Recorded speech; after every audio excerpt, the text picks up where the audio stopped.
That was some Lord of the Rings right there. Yep. What do you want to do now? Oh, well, we haven't done any Disney in a while. Yeah, it's true. Although I have been wanting to try out that sassy gay friend I got. Although his world does seem to revolve around me less than I'd have been led to believe. So Lisa says I've got like these yellow undertones in my skin, so I don't really know if I'm like summer or winter or what like color. My rights and dignity have been systematically marginalized. Girl. And then there was that other guy, but, you know, then I saw his face, and I didn't know what to do with that, and it was really awkward, and... I'm going to be honest here, Lindsay. I have not been listening to anything you've said. Girl! Hey, what about that Disney episode we were working on for Pride Month? Yeah, it's almost time for Pride again. Pride is in June. Hey, Rantasmo, do you have any interest in the Disney Company? Do I?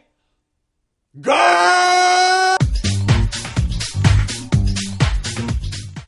Being a female media personality, it turns out I'm actually entitled to the use of one sassy gay best friend that supplies us some good one-liners. So, in order to talk about gay stereotypes, I felt the need to enlist a gay stereotype myself. Rantasmo? Hey, Diva. It's time to give this web series a fabulous makeover. Fierce. Born this way. Oh, you're so insightful and free-spirited. Okay. Can you paint with all the colors of the wind? In my many years of talking about the Disney Company, I've talked about it from a feminist perspective many times, but never from an LGBT perspective, which is in many ways just as relevant a discussion because Disney has ties. Yes, ties. Ties to the gay community, both for good and for ill. Oh, hey, are we finally doing the big gay Disney episode? Good, the straw man's here. Wait, what? Straw man. I don't want to be the straw... Someone's got to be the straw man. Sorry. Let's see. Really? You are reading way too much into this. Why you got to read gay where clearly there was not meant to be any?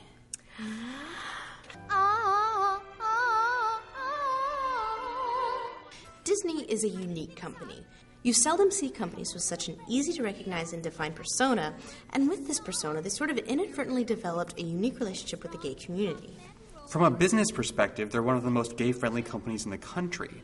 They offer benefits to partners of LGBT employees and allow gay days at the Disney parks. Their work itself even has a fairly significant gay fan base. Many a drag queen has been inspired by the likes of Cruella de Vil, Maleficent, or Ursula, fitting since that last one was inspired by a drag queen herself. Tinkerbell has also something of a gay following. I think it has something to do with being a strong, independent fairy. She's like a sassiness elemental. And maybe you've seen fan art like this, or this. Let's get down to business indeed. There are a lot of things in Disney movies for gay people to find appealing, and not just abs. They've always been pretty big on the whole be yourself thing. Be yourself. Many of their protagonists have been underdogs, misfits, people who weren't fully accepted by society for whatever reason. That's something that resonates with many people, but the LGBT community in particular. So, in light of the goodwill between Disney and the gay community, there are certain elements in their animated movies that film academics and queer theorists find noteworthy. Such as... Oh, I shall practice my curtsy. Body language. And wondrous things like the Tower Bridge job. When they see how I glitter. You're so weird. You have no idea. Well, so we are going to make a thing out of it. That's right, we're going to make a thing. Girlfriend. Okay. So what is the deal with Disney and their use of gay stereotypes over the years? Well, I don't think they do it consciously. Not really. They're mostly just using a trope with some unfortunate implications, and they're not the first.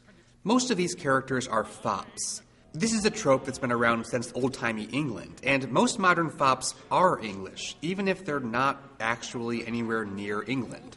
They're vain, pretentious, effeminate, obsessed with fashion. Fops are usually a source of comic relief, but they're also often the villain. Adding foppish qualities is a good way to make your bad guy both detestable and non-threatening to a general audience. Some of them even have freaking pigtails. When they see how I glitter. Before we even know that this guy wants to wipe out the Native Americans, we already hate him because of his stupid, gay haircut.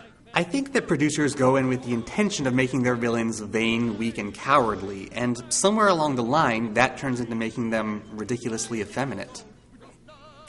They use stereotypes as a shorthand to get across the idea of a gay person without ever making it explicit. But is it really fair to label these characters as gay just because we're going on these gay stereotypes? And besides, just because someone acts somewhat effeminately in real life doesn't mean they're necessarily gay. Fair point. These characters aren't demonstrably gay, they're coded gay. This was done a lot back in the day when even mentioning the mere concept of homosexuality was taboo, and we still see it today. Sometimes it's intentional, but sometimes it's up to the viewer to interpret the code for themselves, and they might not always intersect with the author's intention. So here's one example. X-Men. They are a group of people that are, misunderstood and feared by, a decent portion of society, often even their own families.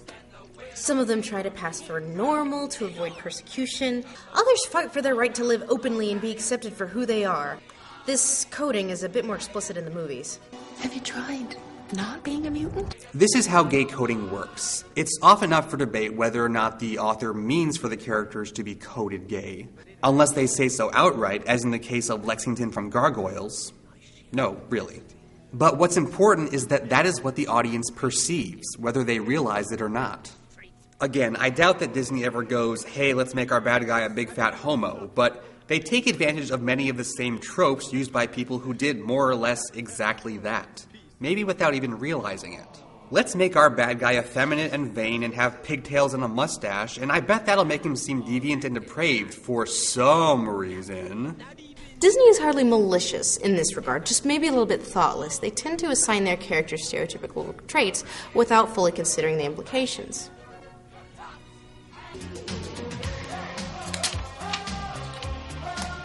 Betch, that outfit is cray-cray.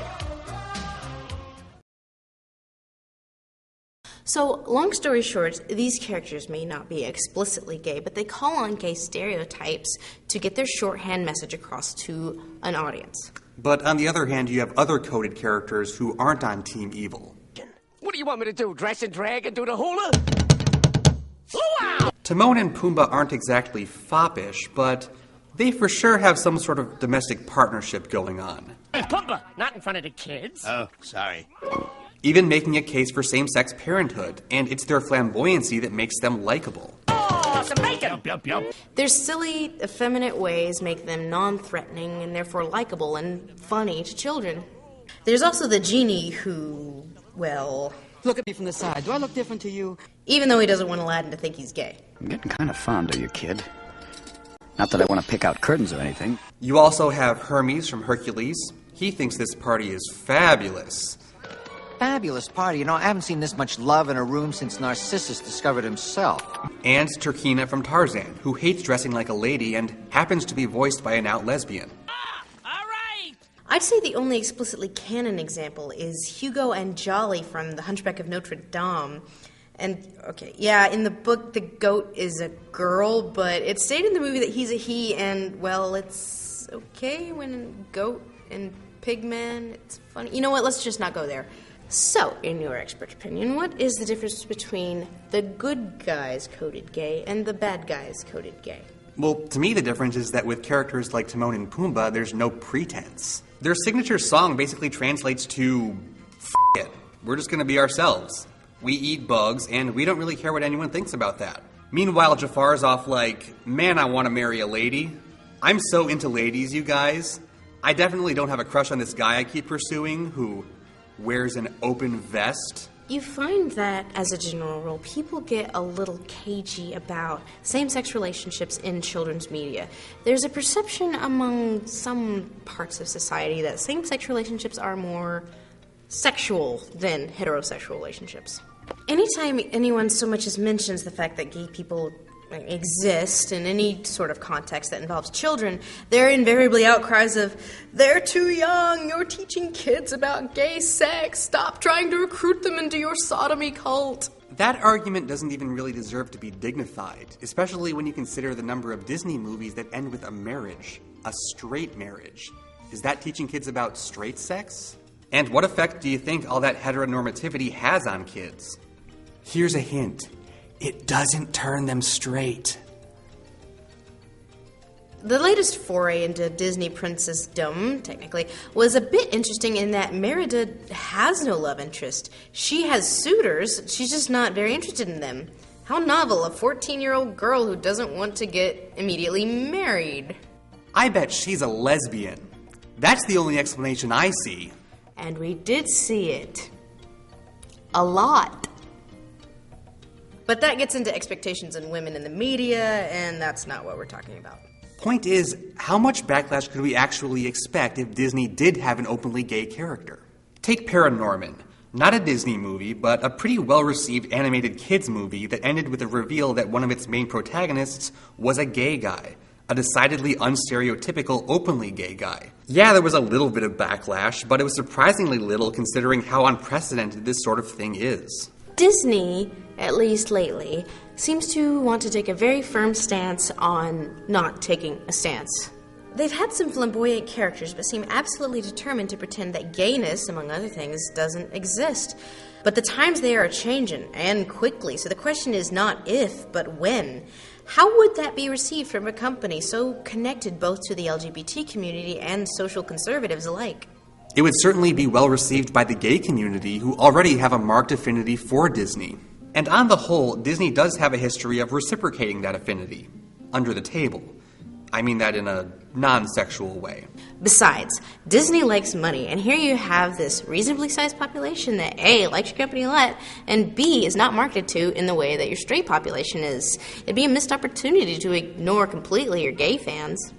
So, independently organized Gay Day has cropped up. 150,000 people per year, the biggest gathering of gay people in the world, and this at the Disney parks. And no, the parks do not officially organize them, but damned if they don't give them a big thumbs up. And unlike other conglomerates, company policy in the park itself towards gay and trans employees, it's actually quite positive and supportive. The Disney parks have, in part from their own encouragement, become something of a safe space for the gay community, a community which, by and large, was already pretty fond of their products. But why Disney? Well, really, why not? One answer, the answer you would get from any gay political organization, is that more gay couples now have children. And yeah, maybe they aren't too into the flashiness of pride. It's reassuring to be able to come to a place and see that your family isn't that unusual. There are lots of families like yours. On top of that, a gay day at the Magic Kingdom shows Joanne and Cletus, our Midwestern straw men, that many gays just want to ride a roller coaster with their partner like any other couple. So really, why not take advantage of this relationship? Think about it. Every Disney princess could have a gay best friend. Rapunzel would have someone to help her with her, managing her hair. Cinderella would, help someone to help her pick up some more manageable shoes. Esmeralda could have someone to, do I want to go with the hot guy or not so hot guy? I need advice. And more to the point, LGBT people could gain greater visibility in a medium that up to this point has made them practically invisible at its best and outright vilified at its worst. Because Fox News does make one valid point. The media affects people. It affects the way people perceive society and each other. And if this is how we're treating gay people in our kids' movies, how can we expect them to be treated in real life? Girl! Even meaner, you made it. Worse than the widows and orphans you drowned. You're the list of the worst.